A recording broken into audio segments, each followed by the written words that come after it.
আজকে এত সুন্দর একটা সায়েন্স ম্যাজিক দেখাবো। ম্যাজিক তো না, এক্সপেরিমেন্ট।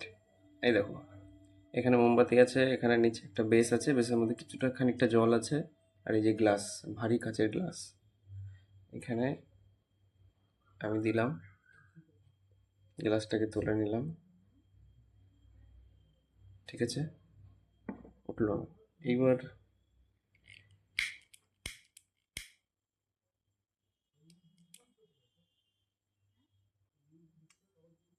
গ্লাসটাকে আমি দিয়ে দিলাম ভিতরে, মোমবাতিটা নিভে যাবে আস্তে আস্তে।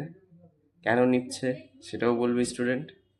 এবং নেভার পরে এই যে আমি যখন তুলবো, পুরো বেসটা উঠে যাচ্ছে, নিচে যে জল দেখতে পাবে, যে জল জল পড়ছে। এবং এটা এত টাইট হয়ে থাকে যে খুলতেও, মানে খুলতেই চায় না, এতটা ফোর্সে খুলতে হয়। তাই ওটা কেন হচ্ছে, স্টুডেন্টরা তোমরা কমেন্ট করবে। Thank you.